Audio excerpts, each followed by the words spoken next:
Action.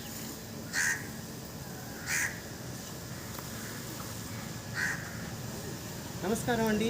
ఇది వచ్చేసే moment ఏంటంటే అలంకార శిలంలో 9 దాకా చూశారు కదా. ఇప్పుడు 10 మూమెంట్ ఎలా ఉంటుంది చూడండి.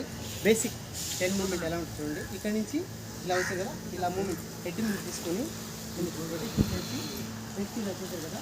ఇక్కడ నుంచి సేమ్ ఇక్కడ నుంచి మళ్ళీ చూడండి. ఇలా వచ్చిన తర్వాత ఈ హ్యాండ్ ఇక్కడ నుంచి బ్యాక్ లెగ్ బ్యాక్ పెట్టి ఇలా తీసుకోవాలి. ఇలా తీసుకున్న తర్వాత మళ్ళీ నెక్స్ట్ ఫ్రంట్కి రావాలి. ఫ్రంట్కి ఇలా వచ్చి హ్యాండ్ చూపించాలి. సేమ్ అలాగే ఆపోజిట్ సేమ్ పొజిషన్ ఇలా ఉంది కదా. ఇక్కడ నుంచి ఇలా చెస్ట్ పైకి తీసుకుని ఇలా లెగ్ బ్యాక్ పెట్టి ఇలా ఓకేనా. ఈ మూమెంట్స్లో ఇలా వస్తుంది. స్పీడ్ చేసి చూపిస్తే చూడండి.